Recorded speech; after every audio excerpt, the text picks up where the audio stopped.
যে মেয়েটাকে বিয়ে করার স্বপ্ন দেখতাম, আজ সে আমার ভাইয়ের বউ। ভাইয়াটা এমনই বলছিল আমাকে। এই গল্পটা সেই ভাইয়ার দেওয়া, তো আমি ঠিক সেভাবেই বলছি। বিয়েবাড়িতে সবাই খুব ব্যস্ত। রান্নাঘরে বড় হাঁড়িতে গরুর মাংস মাখানো হচ্ছে, উঠানে লাইট লাগানো, চারিদিকে হাসি আর আনন্দ।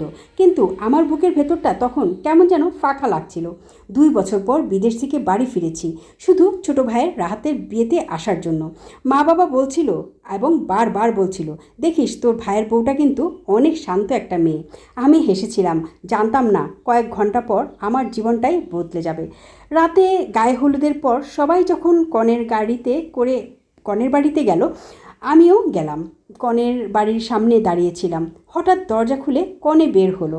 আমি জমে গেলাম। সে নীলা, আমার নীলা। যে মেয়েটার সাথে 5 বছর সম্পর্ক ছিল, সে বলেছিল তুমি ছাড়া কাউকে বিয়ে করব না।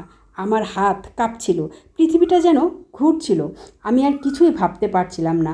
নীলাও আমাকে দেখে থেমে গেল, চোখ দুটো ভিজে উঠল, কিন্তু পাশে মানুষ ছিল বলে কিছু বলতে পারল না। আমি চুপচাপ সরে গেলাম। সেদিন রাতটা ছিল আমার জীবনের সবচেয়ে কঠিন রাত। সবাই আনন্দ করছিল আর আমি ছাদের এক কোণে দাঁড়িয়ে কাঁদছিলাম। বারবার মনে পড়ছিল শেষ কথাটা। 2 বছর আগে আমি কাজের জন্য বিদেশে যাই।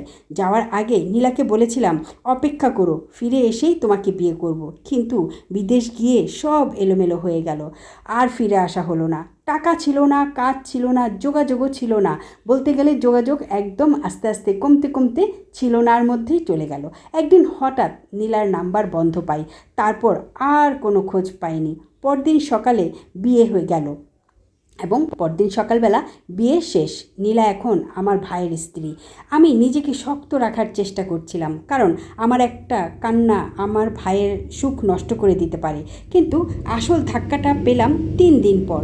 রান্নাঘরে পানি খেতে গিয়ে শুনলাম কেউ কাঁদছে। ভেতরে গিয়ে দেখি নীলা, আমার নীলা।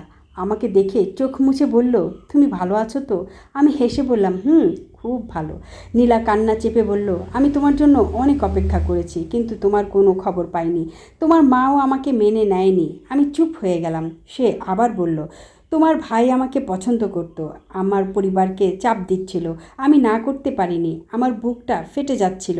তবুও বললাম, রাহাত খুব ভালো ছেলে, ওকে সুখে রেখো। নীলা তখন কাঁদতে কাঁদতে বলল, সব ভালোবাসা কি পূর্ণতা পায়?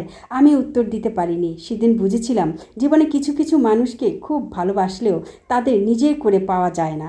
তারপর থেকে নীলা আমার ভাইয়ের স্ত্রী, আর আমি শুধু পরিবারের বড় ছেলে, শুধুই বড় ছেলে।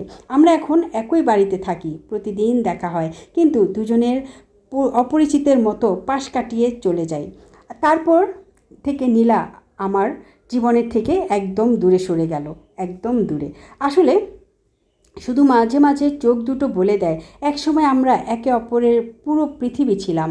ভাগ্য কখনো কখনো এমন মানুষকেই দূরে সরিয়ে দেয় যাকে ছাড়া বাঁচার কথা কখনো ভাবিনি। আসলে এমনটাই হয়, ভাগ্যকে মেনেই নিতে হবে।